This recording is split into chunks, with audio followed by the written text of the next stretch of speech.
Good morning all of you, how are you? I hope कि सारे student बहुत ही अच्छे होंगे। आज की क्लास में हम लोग जो बात करेंगे एड्रिनल ग्लैंड के बारे में। इससे पहले की क्लास में हम लोगों ने बात किया था पैराथायराइड ग्लैंड के बारे में, ठीक है, थाइमस ग्लैंड के बारे में एंड पेनियल ग्लैंड के बारे में। तो ये तीन ग्लैंड के बारे में हमने यस्टरडे की क्लास में क्लास किया था, ठीक है। अब जो हम लोग बात करेंगे एड्रिनल ग्लैंड के बारे में। एड्रिनल ग्लैंड क्या होता है, कौन कौन से हार्मोन सीक्रेट करते हैं, आपके बॉडी में एड्रिनल ग्लैंड कहाँ पे प्रेजेंट होता है, ये सारे पॉइंट्स हम इसमें क्लास में कवर करेंगे। तो सबसे पहले एड्रिनल ग्लैंड की बात करते हैं। तो आपको बहुत ही अच्छे से ये बात मालूम है कि एड्रिनल ग्लैंड आपके बॉडी में कहाँ प्रेजेंट होता है, किस ऑर्गन में आपके प्रेजेंट होता है, ठीक है। तो अगर आप इस स्ट्रक्चर को देख रहे हैं तो यहाँ पे आपके स्ट्रक्चर को देखने से ही समझ में आ गया होगा कि एड्रिनल ग्लैंड आपकी किडनी में प्रेजेंट होता है। तो our body has one pair of adrenal gland ones at the anterior part of each kidney, ठीक है। ये आपके टू किडनीज होते हैं और टू किडनीज बोल सकते हैं हम कि वन पेयर होते हैं, ठीक है।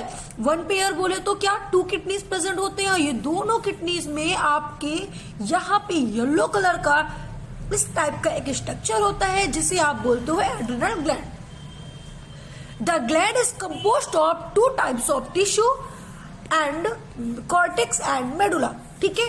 कॉर्टेक्स मेडुला इसे आप एंटीरियर या एड्रिनल कॉर्टेक्स बोल सकते हैं और एड्रिनल मेडुला के नाम से भी जान सकते हैं, ठीक है। तो अब थोड़ा सा यहाँ पे एक पॉइंट आपको और मिल गया क्या, कि ये आपका कॉर्टेक्स कहाँ पे प्रेजेंट होता है और मेडुला कहाँ पे प्रेजेंट होता है। ये टू टाइप्स के टिश्यू से तो बने हुए हैं आपके ये एड्रिनल ग्लैंड, बट आपका जो कॉर्टेक्स होता है, the centrally located tissue is called the adrenal medulla and outside this lies the adrenal cortex, ठीक है। अच्छा, उसके बाद अगर बात करते हैं आगे हम, तो देखो मैंने यहाँ पे लिखा हुआ है, आप इसको पढ़ सकते हो, ठीक है। आपको कोई प्रॉब्लम नहीं होगी। अगर नोट्स बना रहे हो तो नोट्स आप बना रहे हो तो यहाँ से आप नोट कर ले रहे हो, ठीक है। One pair of adrenal gland, one eight the anterior part of each kidney, ठीक है, and it has two types of tissue, adrenal medulla and adrenal cortex, ठीक है। जो आपका सेंट्रली लोकेटेड टिश्यू होता है वो आपका एड्रिनल मेडुला होता है और जो आउटसाइड होता है वो आपका एड्रिनल कॉर्टेक्स होता है, ठीक है। इतनी बात आपको समझ में आ गई। अब बात करते हैं कि आपका जो एड्रिनल मेडुला और एड्रिनल कॉर्टेक्स होता है ये कौन से हार्मोन्स को सिक्रेट करते हैं, ठीक है। अगर इसके बारे में डिस्कशन करते हैं तो इट सिक्रेट टू हार्मोन्स। एक आपका होता है एड्रिनल, ठीक है, आपका होता है एक एड्रिनल जिसको आप लोग इपिनेफ्रिन के नाम से भी जानते हो, एंड सेकंड आपका होता है नॉर एड्रिनल या इसे हम लोग नॉर एफिनेफ्रिन के नाम से भी जानते हैं।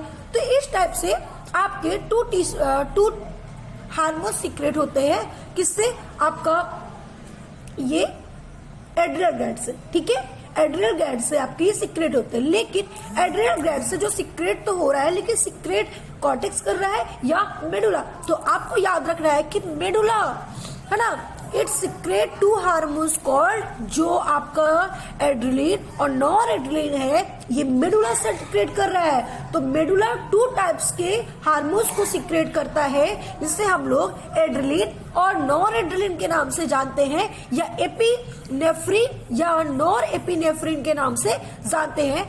दिस आर कॉल्ड कैटेक्लोमिन्स, ठीक है, कैटेक्लोमिन्स के नाम से जानते हैं, ठीक है। या आप कह सकते हो कि आपका एड्रिनल मेडुला, ठीक है, सीक्रेट करता है कैटेक्लोमिन्स को, और ये टू टाइप्स के कैटेक्लोमिन्स टू टाइप्स के हार्मोन्स होते हैं जिसे हम लोग नॉन एड्रिनल कहते हैं या एड्रिनल कहते हैं, ठीक है।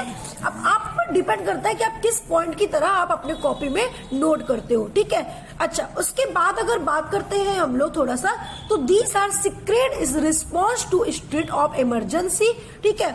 अच्छा, इसके बारे में थोड़ा सा एक मिनट। अच्छा, उसके पहले अगर हम आपको एक बहुत इंपॉर्टेंट बात बता रहे हैं, जो आपका ये कॉर्टेक्स होता है, ठीक है, जो आपका ये कॉर्टेक्स होता है और मेडुला होता है, अगर ये हार्मोन्स जो आपने अभी पढ़ा नॉन एड्रिनल और एड्रिनल, ठीक है, अगर एड्रिनल मेडुला खराब हो जाता है ना, किसी भी कारण से, किसी भी रीजन से अगर आपका एड्रिनल मेडुला खराब हो जाता है तो कोई ज्यादा आपके बॉडी में इफेक्ट नहीं पड़ता। क्यों? बट अगर कॉर्टेक्स में कोई प्रॉब्लम आती है तो आपको बहुत सारे प्रॉब्लम होने लगती है, ठीक है, क्योंकि यही हार्मोन जो होता है न्यूरॉन्स में भी सिक्रेट होता है, ठीक है। तो यहाँ पे एड्रिनल मेडुला जो होता है वो नॉन एड्रिलिन और एड्रिलिन हार्मोन सिक्रेट करता है, ठीक है।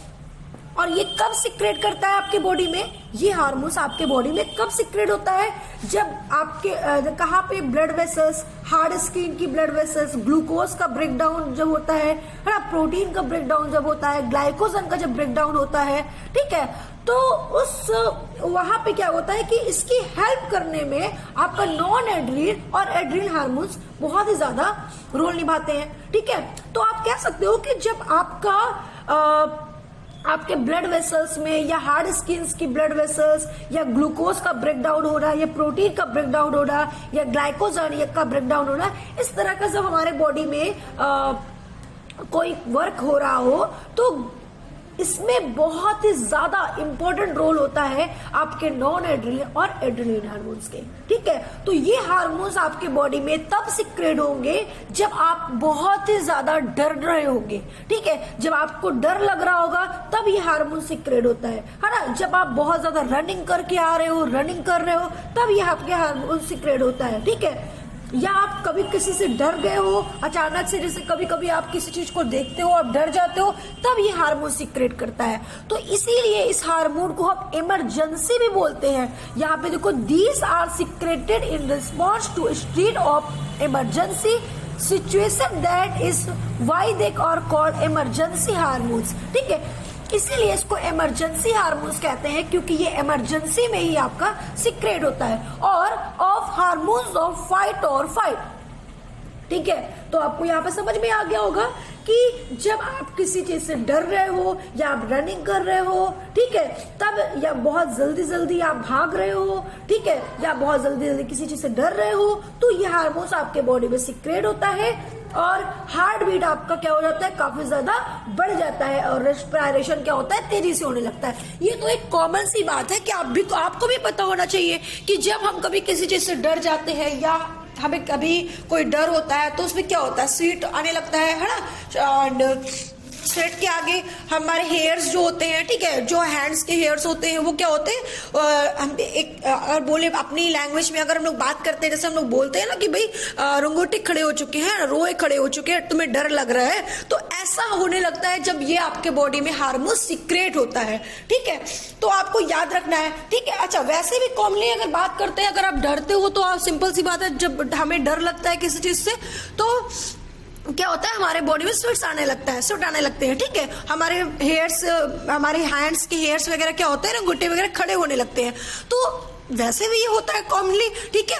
लेकिन यहाँ पे जो उसका रीजन, एक फैक्ट रीजन है, ये तब होता है जब आपके बॉडी में ये हार्मोन सिक्रेट होता है। और ये हार्मोन कब सिक्रेट होता है, जब आपको किसी से डर लगता है या आप भागते हो या आप घबराते हो, ठीक है, तब ये हार्मोन आपके बॉडी में सिक्रेट होता है। इसीलिए इसको इमरजेंसी हार्मोन या फाइट और फाइट हार्मोन के नाम से हम जानते हैं। आई होप कि यहां तक आपको कोई भी प्रॉब्लम नहीं होगी, ठीक है। अच्छा, अब उसके बाद अगर हम बात करते हैं आगे, role of these hormones increase alternate puberty dilation, ठीक है, sweating, increase heart beat, strength of heart contraction, rate of respiration. ये सारे पॉइंट्स मैंने आपको बता दिए हैं, आप एक बार इसको रीड कर लेना, ठीक है। आपकी हार्ट बीट तेज होने लगती है, ठीक है, आपको तेजी से रेस्पिरेशन होने लगता है, बहुत तेज से सांस लेने लगते हो, ठीक है। ये सारी चीजें मैंने आपको बता दी है। अच्छा, उसके बाद अगर बात करते हैं, they also stimulate break down of glycogen, increase glucose contraction of in blood, lipid and proteins, ठीक है। अच्छा, अब देखो, अगर बात करते हैं, यहाँ पे मैंने आपको बताया कि जब ये दोनों हार्मोन सीक्रेट होते हैं तो आपकी हार्ट बीट तेज होने लगती है, contraction and the rate of respiration तेज होने लगता है, ठीक है। अच्छा, उसके अलावा फिर मैंने आपको बताया कि एक सबसे इंपॉर्टेंट पॉइंट यहाँ पे लिखा हुआ है कि they also stimulate break down of glycogen, ठीक है, ग्लाइकोजन, ठीक है। अब यहाँ पे देखो इसका क्या मतलब, ठीक है। तो जब ये हार्मोन्स आपके बॉडी में सीक्रेट होने लगते हैं तो आपका ग्लाइकोजन क्या होता है, ब्रेक डाउन होने लगता है। ठीक है, ग्लाइकोजन ब्रेक डाउन करता है, और जब ग्लाइकोजन आपका ब्रेक डाउन करेगा तो आपके ब्लड में ग्लूकोज क्या हो जाएगा, आपके ब्लड में ग्लूकोज बहुत ही ज्यादा ग्रोथ करने लगेगा, हम बोल सकते हैं, या हम कह सकते हैं कंसंट्रेशन करने लगेगा इन ब्लड। ठीक है, आपके ग्लूकोज में कंसंट्रेशन होने लगेगा और आपके लिपिड्स एंड प्रोटीन में क्या होंगी, स्टिमुलेट होने लगेंगी। ठीक है, एडिशन दे आल्सो स्टिमुलेट। ठीक है, तो इस तरीके से ये आपका एड्रिनल ग्लैंड हुआ। ठीक है, उसके बाद यहाँ पे देखो एक पॉइंट्स दिया हुआ है कि अब एक मिनट, यहाँ पे एक पॉइंट दिया हुआ है कि स्ट्रक्चर ऑफ एड्रिनल ग्लैंड। ठीक है, स्ट्रक्चर ऑफ एड्रिनल ग्लैंड पे अगर हम आते हैं तो इसके थोड़ा सा स्ट्रक्चर को देख लो। ठीक है, तो स्ट्रक्चर ऑफ एड्रिनल ग्लैंड पे अगर हम लोग आएंगे तो यहाँ पे देखो, ध्यान से देखना, they are the adrenal cortex can be divided into 3 layers. ठीक है, जो आपका कॉर्टेक्स वाला पार्ट होता है, एड्रिनल ग्लैंड का कॉर्टेक्स का पार्ट जो होता है वो 3 लेयर्स में डिवाइड होते हैं। फर्स्ट आपका कौन सा होता है, फर्स्ट ये आपका दिया है जोना ग्लोमेरुलोसा। ठीक है, सेकेंड आपका दिया है ये आपका दिया हुआ है फेसिकुलेटा, और थर्ड आपका दिया है रेटिकुलरिस। ठीक है, तो इस तरीके से आपके 3 लेयर्स में ये डिवाइड होते हैं, और ये कौन कौन से हार्मोन सीक्रेट करते हैं और ये कहाँ पे प्रेजेंट होते हैं। अब जैसे कि ये आप देख रहे हो कि जो 3 लेयर्स में डिवाइड है, ठीक है, तो आपका ये वाला पार्ट है और ये वाले पार्ट में ही ये 3 लेयर्स में डिवाइड है। ठीक है, 3 लेयर्स में डिवाइड है। तो ये आपका फर्स्ट नंबर, ये जो आपका जो यहाँ पे देखो एक पॉइंट लिखा है कैप्सूल। कैप्सूल क्या होता है, कैप्सूल इसकी कवरिंग होती है। तो कवरिंग होती है, तो जो आपका, ठीक है, जो आपका कॉर्टेक्स होता है, ठीक है, हाँ इसको सही कर दीजिएगा। ठीक है, तो आपका जो ये कॉर्टेक्स होता है, ठीक है, तो कॉर्टेक्स की जो कवरिंग होती है, ठीक है, कवरिंग होती है, इसको कैप्सूल बोलते हैं। और ये आपका 3 टाइप्स में डिवाइड होता है, जो ये मैंने यहाँ पे लिखा है, ये पिंक वाला एक फर्स्ट वाला है, उसके बाद सेकंड वाला ये, थर्ड वाला लेयर ये। ठीक है, अब ये कौन कौन से हार्मोन्स को सीक्रेट करते हैं, अगर हम इसके बारे में बात करते हैं तो यहाँ पे देखो मैंने दिया है कि द आउटर मोस्ट जोन एल्ड्रोस्टेरोन। ठीक है, हाँ सर उसको थोड़ा स्लो कर दीजिए। ठीक है, तो आपका यहाँ पे दिया हुआ है, ठीक है, एल्डोस्टेरोन। ठीक है, तो ये जो आपका एल्डोस्टेरोन है,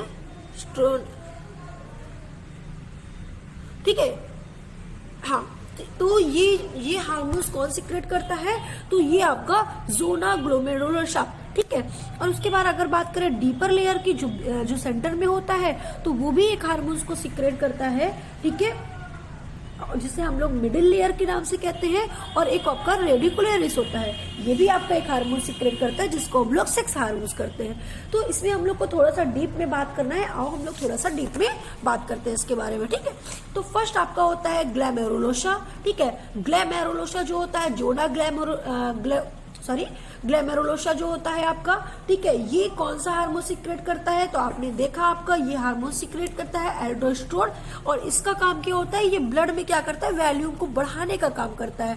ठीक है, ये ब्लड में वॉल्यूम को बढ़ाने का काम करता है, कौन, एल्डोस्टेरोन। ठीक है, उसके बाद अगर बात करते हैं, ये ब्लड प्रेशर या ब्लड का ऑस्मोटिक प्रेशर को कंट्रोल करने का भी काम करता है। ठीक है,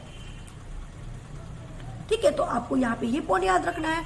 अब अगर बात करते हैं इसके बारे में, सेकंड नंबर आपका फेसिकुलेटा। ठीक है, फेसिकुलेटा के बारे में अगर बात करते हैं, जो आपका जोना फेसिकुलेटा होता है, ठीक है, ये क्या करता है, ये एक हार्मोन सीक्रेट करता है, जिसको आप लोगों ने क्या बोला, कोलेस्ट्रॉल। ठीक है, ये कॉर्टिसोल।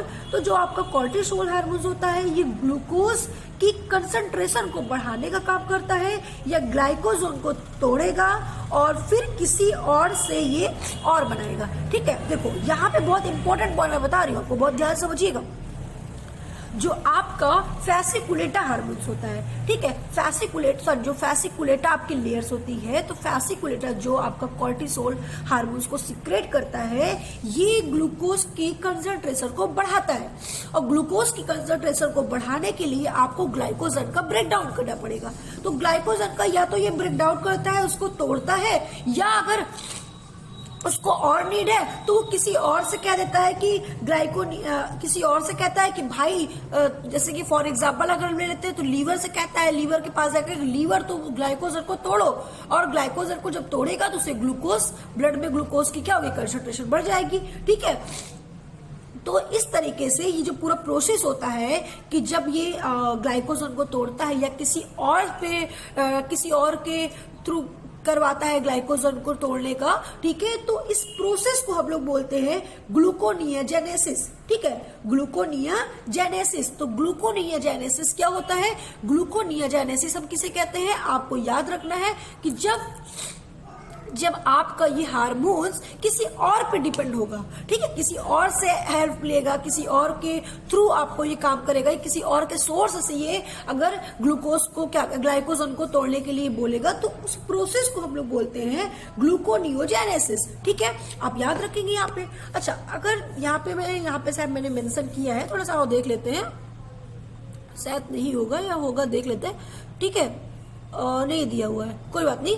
तो आपको यहाँ पे पॉइंट नोट कर लेना है। ठीक है, मैं आपको बता दे रही हूँ कि जो आपका ये फैसिकुलेटा होता है, और फैसिकुलेटा जो हाँ इसका तो हो गया ना, ठीक है, जो आपका फैसिकुलेटा होता है वो कॉर्टिसोल, ठीक है, कॉर्टिसोल आपका जो कॉर्टिसोल। अच्छा, यहाँ पे देखो ये पॉइंट लिखा हुआ है जो थोड़ा सा आप कंफ्यूज में हो जाओगे कि यहाँ पे मैम दिया हुआ है ये ग्लूकोकॉर्टिकॉइड्स। ठीक है, ग्लूकोकॉर्टिकॉइड्स जो फैसिकुलेटा ग्लूकोकॉर्टिकॉइड्स को सीक्रेट करता है, और ग्लूकोकॉर्टिकॉइड्स मेनली कॉर्टिसोल्स बनता है। कॉर्टिसोल्स 90% इसमें प्रेजेंट होता है, 95% प्रेजेंट होता है। ठीक है, इसका मेन काम होता है ये ग्लूकोज की कंसंट्रेशन को बढ़ाने का काम करता है, और जब फिर भी इसको लगता है कि अभी कम है और बढ़ने की जरूरत है, तो ये क्या करता है, किसी और के सोर्स से ग्लाइकोजन को तोड़ता है, किसी और के सोर्स से, मतलब इसे बोलता है लीवर भाई तुम ग्लाइकोजन को तोड़ो, अगर तुम्हारे पास है तो ग्लाइकोजन को तोड़ो, और तोड़कर ग्लूकोज बन जाएगा। ठीक है, जब ग्लाइकोजन टूटेगा तो ग्लूकोज बनेगा। तो इस तरीके से ये प्रोसेस करता है। ठीक है, तो इस पूरे प्रोसेस को हम लोग बोलते हैं ग्लूकोनियोजेनेसिस। ग्लूकोनियोजेनेसिस किसे कहते हैं, जो किसी और के सोर्स से ये ग्लाइकोजन को तोड़ने के लिए कहता है। ठीक है, अच्छा अब आते हैं थोड़ा सा हम लोग और भी इसके बारे में बात करते हैं। ये अमीनो एसिड फैटिक एसिड से बनता है। ठीक है, क्या आपका जो आपका ग्लूकोकॉर्टिकॉइड्स होता है, और ये जो प्रोसेस होता है, कौन सा प्रोसेस, जो मैंने बोला ग्लूकोनियोजेनेसिस। ठीक है, इसमें क्या होता है कि अमीनो एसिड फैटिक एसिड से ये बनाता है। ठीक है, ये ग्लूकोजेनेसिस हमने आपको लीवर का एग्जांपल दिया, लेकिन जो आपकी नीड है और ग्लूकोज की, तो वो अमीनो एसिड से या फैटिक एसिड से ये बनाने का काम करता है। ठीक है, WBCs को ये सप्रेसेस, हाँ ठीक है, सप्रेसेस करता है। आरबीसीज को ये बढ़ाने का काम करता है। ठीक है, और सबसे इंपॉर्टेंट बात कि ये इन्फ्लेमेटरी रिएक्शंस में भी दिया जाता है। ठीक है, जब पिंपल्स वगैरह, रेडनेस वगैरह आपके बॉडी में किसी तरीके से कोई पिंपल्स आ गया, रेडनेस आ गया, ठीक है, आपको एलर्जी होने लगती है, तब इस हार्मोन्स को हम लोग कॉर्टिसोल्स देकर इसका ट्रीट करते हैं। ठीक है, तो आपको यहाँ पे याद रखना है कि जब आपके बॉडी में कभी पिंपल्स वगैरह, रेडनेस वगैरह, एलर्जी वगैरह होती है, तो हम लोग कॉर्टिसोल्स को देकर इसको ट्रीट करते हैं बॉडी से। ठीक है, ये हार्मोन्स को हमें क्या करना होता है, सीक्रेट करना होता है, इसको हम इस कॉर्टिसोल्स को देकर ट्रीट करते हैं। ठीक है, अच्छा उसके बाद ब्लड वेसल्स को कंट्रैक्ट करता है। जब कभी कोई चोट लगती है तो ब्लड बहुत निकलने लगता है, तो जब ब्लड लॉस कम हो तो उस वक्त ब्लड वेसल्स क्या होता है, ब्लड वेसल्स की जैसे जो ब्लड वेसल्स होती है, ब्लड वेसल्स क्या है, एक पाइप है। ठीक है, तो ब्लड वेसल्स अगर ब्लड वेसल्स से बहुत ज्यादा ब्लड जा रहा है, तो उसको अगर हम छोटा कर देंगे ब्लड वेसल्स को, तो ब्लड कम होगा, है ना। तो चोट लगने के बाद अगर हमारे बॉडी से बहुत ज्यादा ब्लड निकल रहा है और ब्लड को लॉस ना हो, कम हो, ठीक कम लॉस में हो, तो उस वक्त हम लोग ब्लड वेसल्स को क्या करते हैं, छोटा कराते हैं, छोटा कर देंगे। ठीक है, मतलब छोटा कराएंगे और तो ब्लड कम आएगा और कभी मदद मिलेगी इसके लिए। तो ये कौन करता है मदद, कॉर्टिसोल। ठीक है, कॉर्टिसोल दिया जाता है इसको। कॉर्टिसोल जब दिया जाता है तो ब्लड वेसल्स क्या होता है, स्मॉल होता है, और तब ब्लड क्या होता है, कम बहता है। कभी कभी देखो बहुत ज्यादा चोट लग जाती है और ब्लड बहुत ज्यादा निकलने लगता है, तो कॉर्टिसोल्स का यूज किया जाता है। ठीक है, कॉर्टिसोल्स अगर देते हैं तो ब्लड वेसल्स को स्मॉल किया जाता है और इसमें स्मॉल होता है, और फिर ब्लड ज्यादा मात्रा में नहीं निकल पाता। ठीक है, तो ये एक्सप्रेस कंडीशन में भी काम करता है और इसलिए इसको हम लोग स्ट्रेट हार्मोन्स के नाम से भी जानते हैं। ठीक है, याद रखेंगे आप लोग, स्ट्रेट हार्मोन्स को हम लोग किसको जानते हैं? कॉर्टिसोल्स को। ठीक है, अच्छा अब आते हैं हम लोग लास्ट हम लोगों का जो बचा हुआ है जिसको हम लोग बोलते हैं जोना रेटिकुलरेसिस। ठीक है, ये क्या होता है? अगर इसके बारे में बात करते हैं तो देखो ये सेक्स कॉर्टिकोइड्स होता है।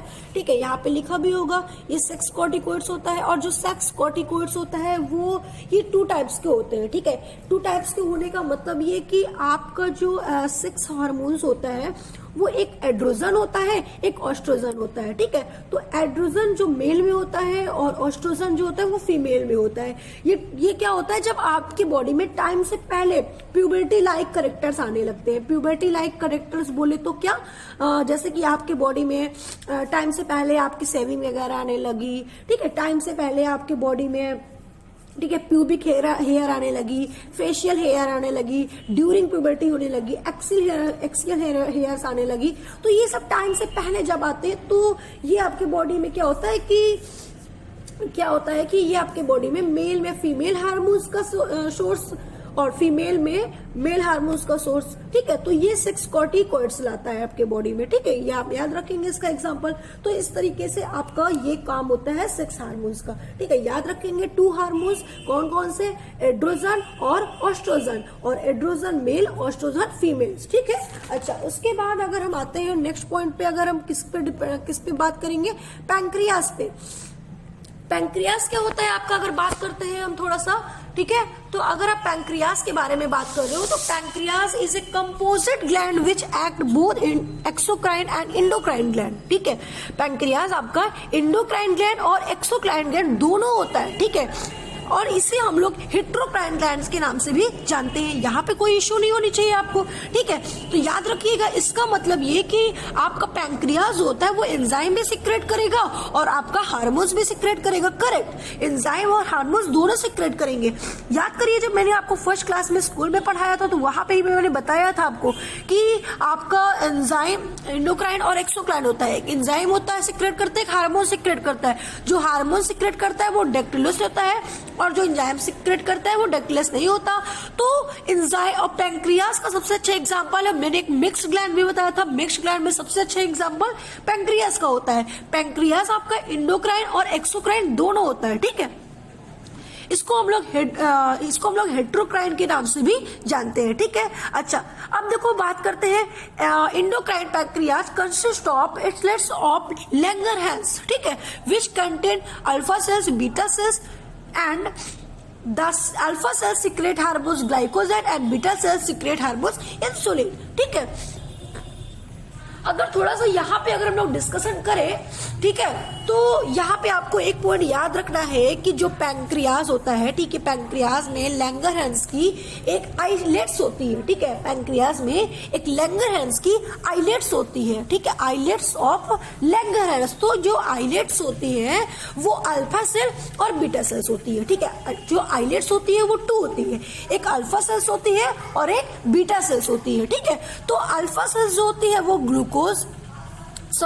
आपका ग्लूकागॉन हार्मोन सिक्रेट करती है और जो बीटा सेल्स होती है वो आपका इंसुलिन हार्मोन सिक्रेट करती है। ठीक है, अच्छा उसके अलावा अगर हम लोग बात करते हैं कि जो आपका इसके पास जो टू टिश्यू होते हैं, ठीक है, ठीक है, इसके पास 2 टिश्यू होते हैं। एक मैंने आपको बताया, क्या आपने अभी देखा कि आइलेट्स ऑफ लैंगरहैंस। ठीक है, और जो आइलेट्स ऑफ लैंगरहैंस होते हैं वो अल्फा सेल्स और बीटा सेल्स को क्या करते हैं? अल्फा सेल्स होते हैं, बीटा सेल्स होते हैं। तो अल्फा सेल्स ग्लूकागॉन को सिक्रेट करती है और बीटा सेल्स इंसुलिन को सिक्रेट करती है। ठीक है, लेकिन इसके अलावा भी एक और भी आपका एक टिश्यू होता है जिसको हम लोग बोलते हैं एक्टिन। ठीक है, एक्टिन ही बोलते हैं या कहीं कभी आप उसे पढ़ सकते हो, ऐसी नहीं पढ़ सकते हो अगर आप इंग्लिश वाले टर्म पे पढ़े तो। ठीक है, तो बहुत सारी बुक में लिखा होता है एक्टिन ही लिखा होता है, ठीक है। तो एक्टिन जो होता है ये एक्सोक्राइन होते हैं और ये एंजाइम को सिक्रेट करते हैं। अब बात तुमको समझ में आ रही होगी क्या, कि मैंने आपको बताया कि जो आपका पैंक्रियाज होता है वो इंडोक्राइन और एक्सोक्राइन तो दोनों होता है। जब ये इंडोक्राइन एक्सोक्राइन दोनों होगा तो इसका मतलब ये एंजाइम भी सिक्रेट करेगा और ये आपका हार्मोन्स भी सिक्रेट करेगा। तो मैंने आपको बताया यहाँ पे कि आपको आपके इंडोक्राइन पैंक्रियाज एक आपका आइलेट्स होता है जो अल्फा सेल्स और बीटा सेल्स सिक्रेट करता है, और इसी अल्फा सेल्स बीटा सेल से आपका दो हार्मोन सिक्रेट होते हैं, एक अल्फा सेल से ग्लूकोजन और आपका एक होता है इंसुलिन। तो एक और भी टिश्यू होते हैं, ये आपके जो आपका ये आइलेट्स ऑफ लैंगरहैंस है, ये एक टिश्यू है, ठीक है। और अगर सेकंड टिश्यू की बात हम करते हैं तो सेकंड टिश्यू का नाम मैंने बताया आपको, क्या आप नोट कर लीजिए ये, ठीक है, एक्टिन। तो ये जो एक्टिन होता है, ये एक्टिन जो होता है वो क्या करता है, एक एंजाइम को सिक्रेट करता है। और वो कौन सा एंजाइम होता है, तो आपने डाइजेस्टिव वाले सिस्टम में अगर पढ़ा होगा, जिसको हम लोग बोलते हैं जूस, ये जूस को सिक्रेट करता है, ठीक है। अभी आगे इसके बारे में पढ़ाऊंगी, ठीक है। तो याद रखेंगे कि जो एक्टिन होता है वो जूस सिक्रेट करता है, और जो आइलेट्स ऑफ लैंगरहैंस होता है ये अल्फा सेल्स और बीटा सेल्स बनाता है, और अल्फा सेल से आपका ग्लूकोजन और बीटा सेल से आपका ये इंसुलिन सिक्रेट होता है। इतना समझ में आ गया आपको। अब अगर बात करते हैं अल्फा सेल्स और बीटा सेल्स के बारे में, तो यहाँ पे थोड़ा सा आ जाओ, ठीक है। अगर यहाँ पे हम बात करेंगे तो यहाँ पे मैंने एक पॉइंट लिखा है, क्या यहाँ पे लिखा है, यहाँ पे देखो, both hormones are involve in maintenance of blood sugars level, ठीक है। तो इसका मतलब ये दोनों हार्मोन्स जो होता है ब्लड शुगर्स के लेवल को बढ़ाने का काम करता है, ठीक है। मतलब कि ब्लड शुगर लेवल को ये बनाए रखता है। कौन, आपका जो इंसुलिन हार्मोन्स होता है और आपका जो एक और हार्मोन्स होता है जिसको आप बोलते हो, क्या आप बोलते हो इसको, ग्लाइकोजन, ठीक है। तो सॉरी, ग्लूकोजन हार्मोन्स और इंसुलिन जो होता है, इसका दोनों का मेन फंक्शन यही होता है कि ये आपके मेंटेन करता है किसको, ब्लड शुगर के लेवल को मेंटेन करता है, ब्लड शुगर के लेवल को, ठीक है। अब देखिए यहाँ पे क्या डिफरेंट होता है दोनों में, दोनों लेवल को क्या करते हैं, मेंटेन करने का काम करते हैं। तो थोड़ा सा इस पर डिफरेंट भी होगा, बिल्कुल डिफरेंट है। क्या डिफरेंट है और थोड़ा सा देखते हैं, ठीक है। तो glucagon is peptide hormones that stimulate glycogenesis resulting in increased blood sugars hypoglycaemia, ठीक है। अब ये पॉइंट को बहुत ध्यान से समझिएगा, ठीक है। देखिए आपका सबसे पहले यहाँ पे लिखा है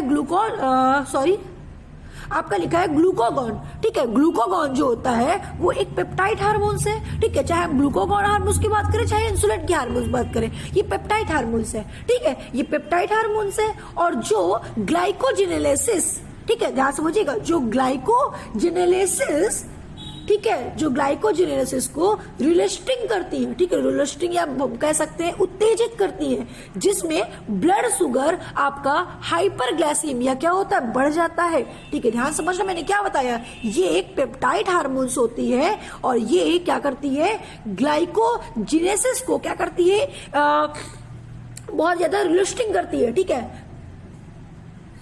ठीक है, रिसोलेटिंग करती है कि भाई तुम उठो, बढ़ो, आगे करो, काम करो, ठीक है। मतलब बहुत ज्यादा उत्तेजित करने का काम करती है।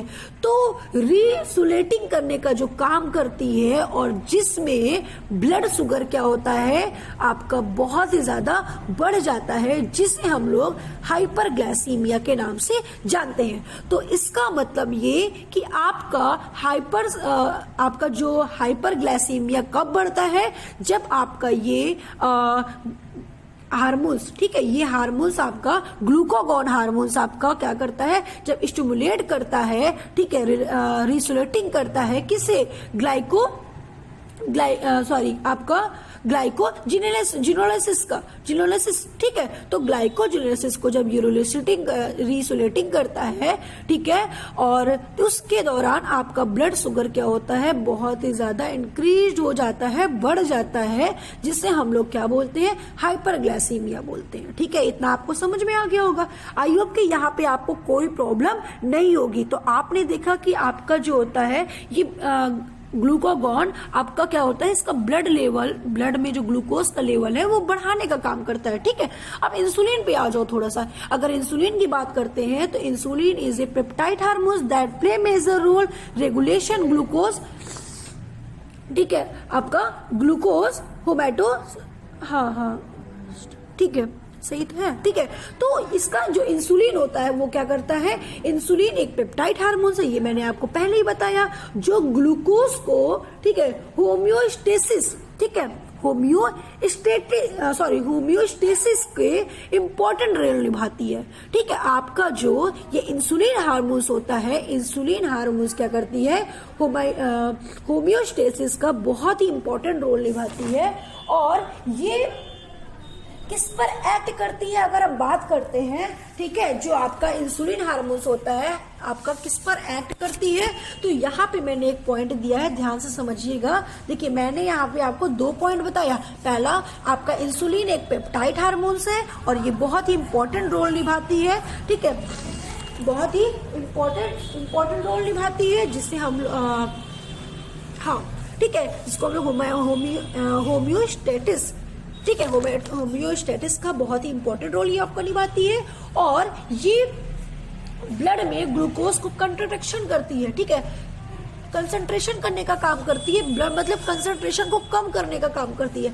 आपका जो ग्लूकागॉन था वो आपके ब्लड को बढ़ाने का, ब्लड में ग्लूकोज को बढ़ाने का काम करता है, तो वहीं पे इंसुलिन आपका जो होता है वो कम करने का काम करता है। ठीक है, अब कम करने का काम ये करता है इंसुलिन और बढ़ाने का काम ग्लूकागॉन करती है। तो यहाँ पे हमें एक चीज कंफर्म हो गया कि इंसुलिन और जो आपको ग्लूकागॉन होता है एक दूसरे के दुश्मन होते हैं, एक दूसरे से पटरी खाने वाली इसकी बिल्कुल नहीं है, बिल्कुल नहीं पटती है। ठीक है, अगर ये बढ़ाता है या अगर ये इंसुलिन घटाता है तो ये क्या करता है, और ज्यादा बढ़ा देता है। ठीक है, आपका ग्लूकागॉन बढ़ाता है तो इंसुलिन आपका घटाता है। ठीक है, तो इस तरीके से ये दोनों क्या करते हैं, काम करते हैं। ठीक है, अच्छा उसके बाद अगर बात करते हैं कि ये किस पर एक्ट करता है, लीवर सेल्स पर, एडिपोज पर। ठीक है, ये आपका लीवर सेल्स हो गया है ना, एडिपोस्ट हो गया। ठीक है, तो एडिपोज टिश्यू आप जानते हो, एडिपोज टिश्यू पढ़े हुए हो। ठीक है, एडिपोज टिश्यू पर क्या करता है, एक्ट करता है, या फिर मसल्स को ले लेता है, मसल्स पे एक्ट करता है, और लीवर से बोलता है ना, it is going to stimulate the process. ठीक है, लीवर से बोलता है कि लीवर, ठीक है, लीवर से बोलेगा कि भाई तुम ग्लूकागॉन बनाओ। ठीक है, तुम क्या करो, ग्लाइकोजन बनाओ, ग्लाइकोजन बना ही लो, पक्का बना लो, अगर तुम्हारे पास है तो तुम ग्लाइकोजन बना लो। मसल से बोलता है ग्लूकोज का यूज करो। ठीक है, मसल से बोलता है ग्लूकोज का यूज करो। जब ग्लूकोज का ये यूज करेगा, जब लीवर बनाएगा तो ग्लूकोज को ये मसल से यूज करेगा। और एडिपोज से करता है कि भैया तुम्हारे पास जितना ग्लूकोज है तुम कुछ भी करो लेकिन ब्लड में उसको ना मिलाओ। तो इंसुलिन इस तरीके से ये आपके लीवर से, आपके मसल से, आपके एडिपोज टिश्यू से काम करा लेता है। ठीक है, लेकिन ब्लड में मत मिलाओ, ये एडिपोज टिश्यू से कह देता है। ठीक है, तो इस तरीके से आपका ये प्रोसेस होता है इंसुलिन में। तो it is going to stimulate the process of glycogenesis. ठीक है, इस प्रोसेस को हम लोग बोलते हैं ग्लाइकोजिनेसिस। ग्लाइकोजिनेसिस प्रोसेस आपको समझ में आया कुछ, मैंने आपको क्या बताया। ठीक है, तो ग्लाइकोजिनेसिस क्या होता है, ग्लाइकोजिनेसिस होता है कि जब ये स्टिमुलेट करता है किसको, आपके इस हार्मोन, आपके ग्लाइकोजन को। ठीक है, तो इस प्रोसेस को हम लोग ग्लाइकोजिनेसिस कहते हैं। ठीक है, जब ये किसी और से काम कराता है। ठीक है, तो आपको ये समझ में आ गया होगा। अच्छा, उसके बाद अगर बात करते हैं हम लोग, अगर जब आपकी बॉडी में इंसुलिन की कमी हो जाती है, ठीक है, इसकी डिफिशियंसी हो जाती है, तब क्या होता है, डिफिशियंसी हो जाती है तो आपको एक डिसीज होता है जिसको हम लोग बोलते हैं क्या, डायबिटीज। ठीक है, जिसको हम लोग क्या बोलते हैं भाई, डायबिटीज बोलते हैं। तो ये डायबिटीज क्या होती है आपको तो बहुत अच्छे से मालूम है, इसको आप लोग हिंदी में शुगर के नाम से जानते हो। ठीक है, तो ये डायबिटीज होती है जब आपके बॉडी में इंसुलिन की कमी हो जाती है। तो ग्लाइकोजन एंड इंसुलिन को, अच्छा उसके अलावा अगर एक बात करते हैं तो आपने एक सेल्स का नाम सुना होगा जिसको हम लोग बोलते हैं क्या, जिसको हम लोग डेल्टा सेल्स बोलते हैं। ठीक है, डेल्टा सेल्स के नाम से जानते हैं, ऐसे बना हुआ होता है। ठीक है, या हम लोग बोलते हैं गामा सेल्स, या डेल्टा सेल्स के नाम से जानते हैं, या फिर इसको हम गामा सेल्स के नाम से जानते हैं। तो गामा सेल्स जो आपकी होती है एक हार्मोन्स को सिक्रेट करती है जिसको बोलते हैं सोमैटोस्टेटिन। ठीक है, ठीक है, सोमैटोस्टेटिन, हाँ, ठीक है, सोमैटोस्टेटिन। तो ये जो आपका हार्मोन्स को सिक्रेट करता है कौन? Gamma cells. सोमैटोस्टेटिन, एक मिनट मैं लिख दे रही हूं यहां पे।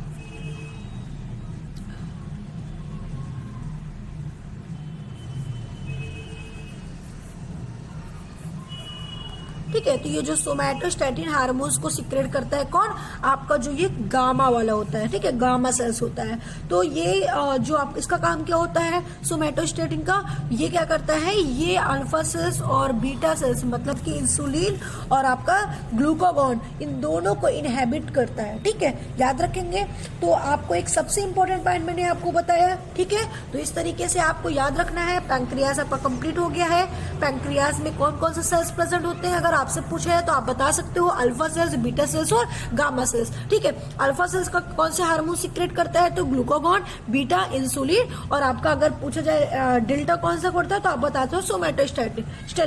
ठीक है, तो सोमैटोस्टेटिन आपका गामा सेल सिक्रेट करता है और इसका मेन काम क्या होता है? ये ग्लूकागॉन और इंसुलिन को क्या करता है? इनहिबिट करता है। और आपका जो अल्फा सेल्स होता है, ठीक है, जिसको आप लोग ग्लूकागॉन हार्मोन सिक्रेट करता है, ये क्या करता है? ये ब्लड में ग्लूकोज को बढ़ाने का काम करता है और इंसुलिन ब्लड को ग्लूकोज में घटाने का काम करता है, कम करने का काम करता है। तो ये दोनों एक दूसरे के अपोजिट होते हैं। ठीक है, तो ये आपका पैंक्रियाज हो गया जो बहुत ही इंपॉर्टेंट था, मैंने आपको बता दिया है। आई होप कि सबको समझ में आ गया होगा। मैंने आपको अच्छे से बताया, एक ही चीज को बार बार रिपीट करके बताया। अगर आपको फिर भी समझ में नहीं आ रहा है तो आपकी ये प्रॉब्लम है। ठीक है, कोशिश करो, समझ में आएगा। और आई होप कि इससे इजी लैंग्वेज आपको कहीं नहीं मिलेगा। ठीक है, शायद आपको कहीं भी अगर यूट्यूब पे भी अगर आप ढूंढेंगे तो आपको मिलेगा। ऐसा नहीं है कि मैं बहुत ही अच्छा पढ़ाती हूँ, मुझसे बेटर कोई नहीं पढ़ाता, लेकिन इससे इजी लैंग्वेज आपको कहीं नहीं मिलेगा। ठीक है, तो इसको आप वीडियो को देखिए। कल की क्लास में टेस्टिस और ओवरी के बारे में बात करेंगे। आज की क्लास यहीं पे कंप्लीट